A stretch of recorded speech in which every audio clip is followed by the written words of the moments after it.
Agora é o nosso módulo 5 e último módulo do curso de escrita científica. Eu percebi que no módulo 4 eu falei 3, né? Minhas desculpas, o módulo passado foi o módulo 4. Agora nós vamos falar como escolher uma revista científica para publicarmos os nossos trabalhos. Então nós já vimos que existe o Qualis CAPES. Então essa escolha pode ser então uma escolha com fins para o Brasil. Então você quer fazer uma carreira no Brasil e você ou está iniciando a carreira e você quer ter uma carreira modesta ou trazendo as suas produções para o país, com interesse para o país. Aí você vai procurar o Qualis CAPES, as melhores revistas, se você quiser trabalhar bem. Nós sabemos que atualmente, né, vai aí de A1 até C, enquanto que o extrato A1 no momento é A1 e A2, B é o extrato de B1 a B5, né? Vamos colocar aqui, ó, A1, A2, o B é de B1 a B5 e finalmente o extrato C, que normalmente tem o mesmo valor em concursos das revistas sem Qualis, né? No módulo passado a gente viu que aquelas duas revistas não tinham Qualis. Só que você viu que aquele Qualis, no momento, ele é 2013, 2016. Você pode encontrar uma tabela de Qualis novo, que não é oficial. Eu já mostrei, né? E segui-la, mas nós não sabemos o que vai acontecer, pelo menos nesse momento. No caso, se você quer no Brasil e fora, ou seja, você quer ter uma produção internacional com valores de produção internacional, você vai escolher o fator de impacto de uma revista. Esse fator de impacto, como nós falamos já sobre ele, vai variar de área para área. Então, por exemplo, tem área que o fator de impacto máximo não é máximo, né? Vamos colocar fator de impacto médio é 1. Bom é 1, por exemplo. Uma dessas áreas é a área de veterinária. Tem área, por exemplo, de que o fator de impacto é muito alto, a média dela, que normalmente é a biologia molecular e a embriologia, que a média de fator de impacto é 5, 6, por exemplo. Eu vou colocar aqui embriologia, parte de células-tronco, né? E aqui vamos colocar ciências veterinárias ou animais, né? Tem um fator de impacto por volta de 3, 4, área de fator de impacto.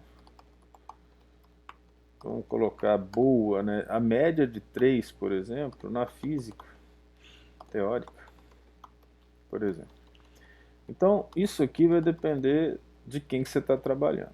Os seus orientadores, supervisor ou supervisores, dependendo do grupo que ele veio de pesquisa, ele já conhece jornais em que aquela área que ele trabalha, que você trabalha, já é conhecida, né? Ele conhece que jornais da área dele. Aí eu falo, nós vamos mandar para tal revista. Assim é melhor, eu já conheço, eles já aceitam, eles já conhecem o nosso trabalho e assim por diante. Considerando ou não o fator de impacto, nós temos as revistas não pagas. Já falamos disso também. As revistas não pagas, elas são revistas que têm menor fator de impacto em geral. Por quê? Porque elas cobram os artigos. Em média, né, nós temos aí 40 dólares americanos por artigo, 35 a 40 dólares. Normalmente, isso aqui vai ser aproximadamente igual R$200. Como eu falei, eu não compraria meu próprio artigo. R$200 dá para comprar um bom livro, mas é a minha opinião. Essas revistas, elas eram a grande maioria até uns cerca de 20 anos atrás. Só que havia um problema. Como eu falei, pesquisadores novos, que não eram amigos dos pesquisadores antigos, não estavam conseguindo publicar. Então, foram inventadas, né, as revistas Open Access. Eu não sei se é assim que escreve. Vou olhar aqui na internet para ver se é assim que escreve.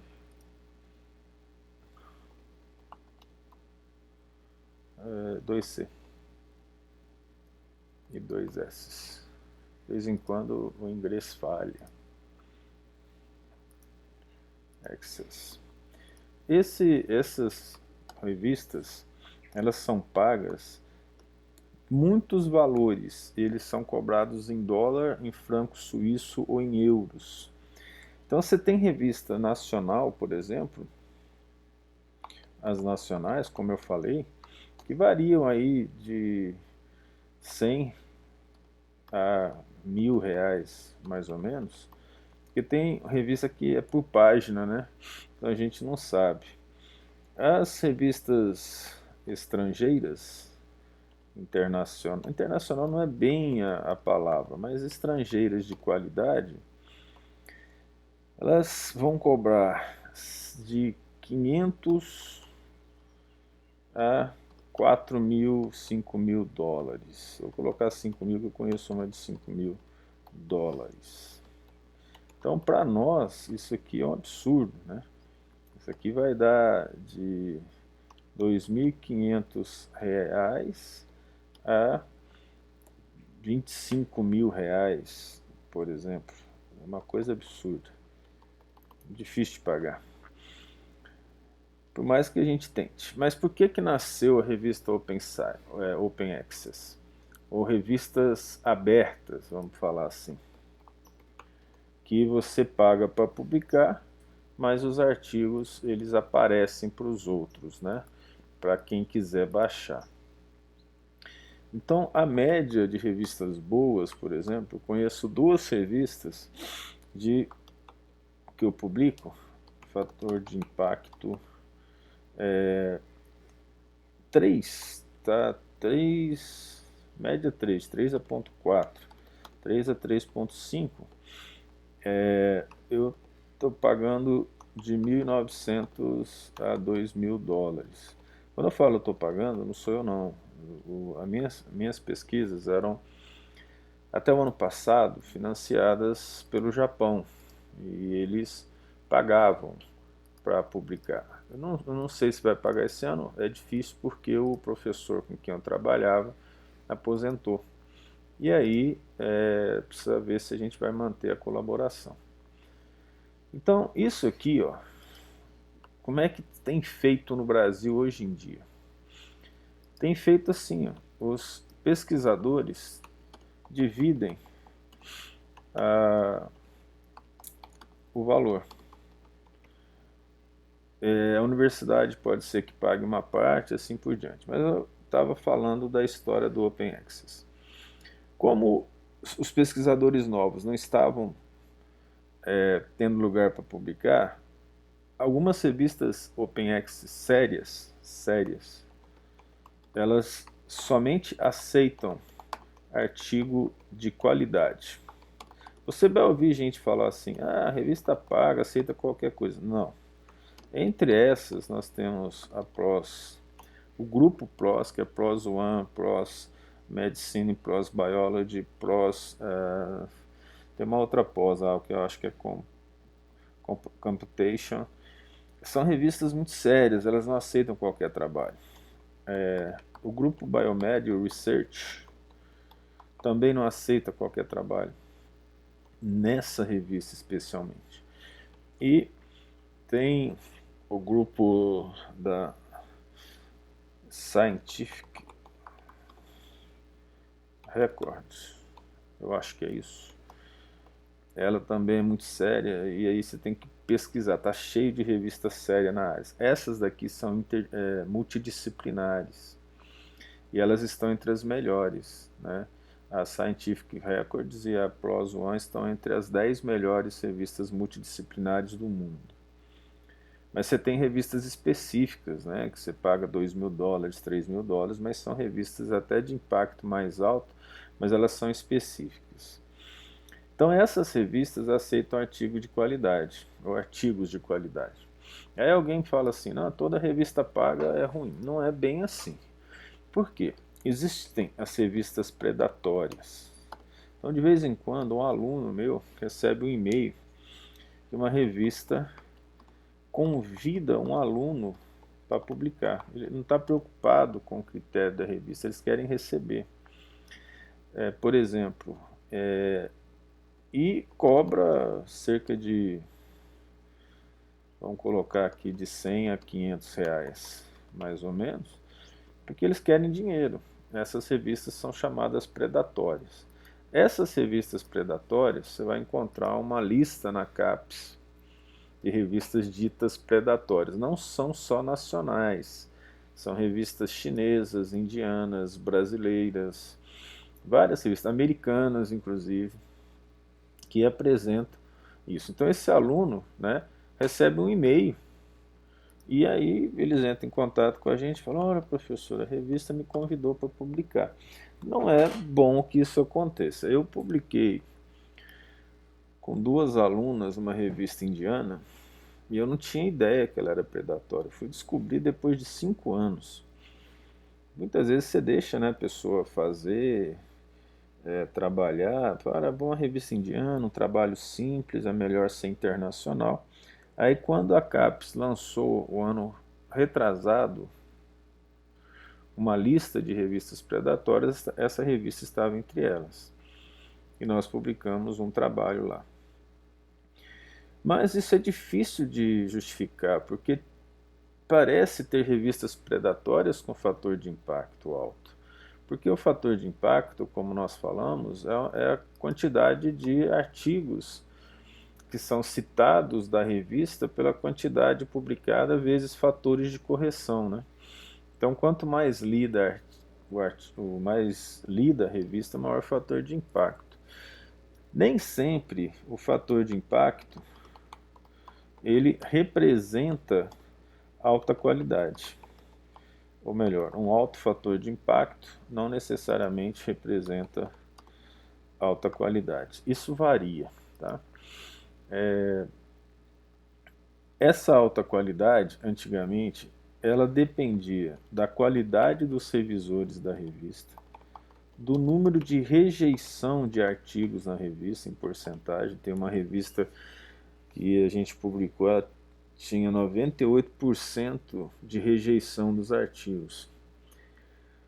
Isso significa um alto conceito da área, né? Foi uma revista chamada Anatomical Record. E o impacto dela é 2, 2,5 hoje, mas ele era na época 1,4. Mas é respeitadíssima no mundo todo, né? E a qualidade do artigo. Então a escolha da revista vai depender daquilo que você quer e do seu trabalho. Se você ficar mandando um trabalho ruim para a revista boa, você vai mandar 100 vezes. Não vai ser aceito, né? Então, para a escolha da revista, você precisa verificar a qualidade do seu trabalho e se você é daquele tipo que vai produzir e publicar com revistas de vários tipos, ou você quer publicar só em revista boa. No meu caso, eu publico em vários tipos, até explico o motivo. Nós fazemos por ano 2, 3, 4 artigos de alta qualidade, junto com alunos de doutorado, mestrado. Mas eu já cheguei a ter muitos alunos de graduação e o trabalho deles, eles eram suscetíveis de uma revista razoável.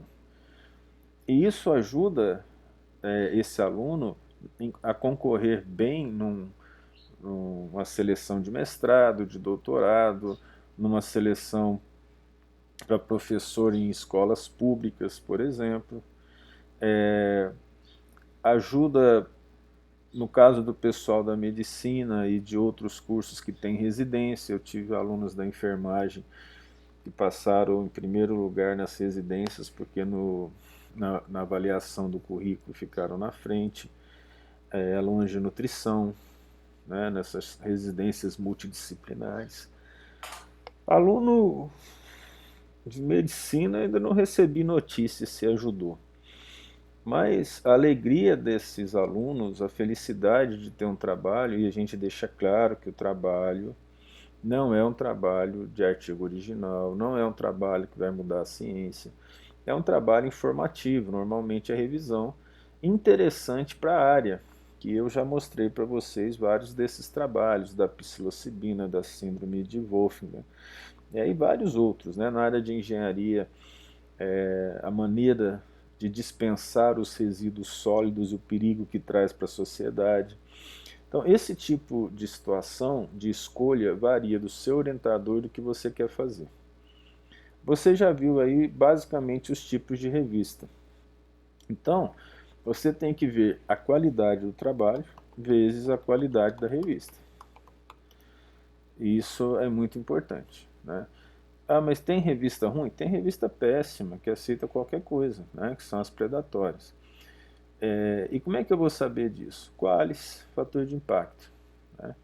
Então, isso aí vai variar. Por exemplo, o fator de impacto hoje, 2013, 2016, se você tiver uma revista B1, ela tá boa. A1, A2, B1, ela tá boa. A nossa pós-graduação, ela recomenda até B1.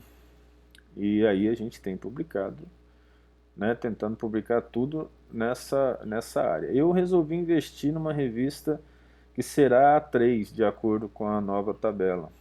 E a tabela é para ter saído há 2 anos atrás, né? Só que ainda não saiu. Então, os alunos que têm artigo nessa revista, se eles entrarem para concorrer, vai entrar como sem qualis, que muitas vezes equivale ao qualis C. Por que essa revista não tem qualis? Porque desde 2016 que não tem um novo qualis. E as revistas, quando elas iniciam, elas precisam de 2 anos de avaliação para entrar no qualis. Então essas revistas para 2022, vamos considerar 2021 a 2016, nós temos 5 anos, mais 2, 7 anos. Então a revista está trabalhando aí há 7 anos e não tem uma avaliação de qualis. Fator de impacto para revistas que investem principalmente em publicações nacionais de interesse nacional, como a saúde pública nacional, tecnologia nacional, questões de engenharia do nosso país, que ela é diferente dos outros países. Aqui a alvenaria predomina, nos outros países, principalmente os países frios, predomina construção com madeira, com steel frame, light steel frame. Então esse tipo de situação, ele tem que ser pensado, né? O que eu vou querer fazer? Mas não há demérito nenhum, do meu ponto de vista, em você pegar, trabalhar com um aluno de iniciação científica, de trabalho de conclusão de curso, e publicar numa revista B1, B2, ou numa revista A3 para o próximo qualis. Pelo contrário, é até uma revista de qualidade para esse sentido. Se você publicar uma revista B3, B4, um trabalho de TCC, Não acredito que tenha problema, porque não há condições de você fazer um trabalho muito elaborado com o aluno de TCC, que é um ano que ele trabalha com você e ainda está fazendo a graduação. Finalmente, eu espero que vocês tenham gostado do curso. O mais importante, o diferencial, foi que nós escrevemos juntos alguma coisa. A parte fundamental, por incrível que pareça, você se apegue à introdução, aquela parte do histórico, porque isso vai te dar conhecimento e vai te dar know-how sobre a escrita de trabalho científico. Eu desejo a todos vocês que assistiram o curso tudo de bom, que os seus TCCs, teses, dissertações, artigos deem certo. Até o próximo curso.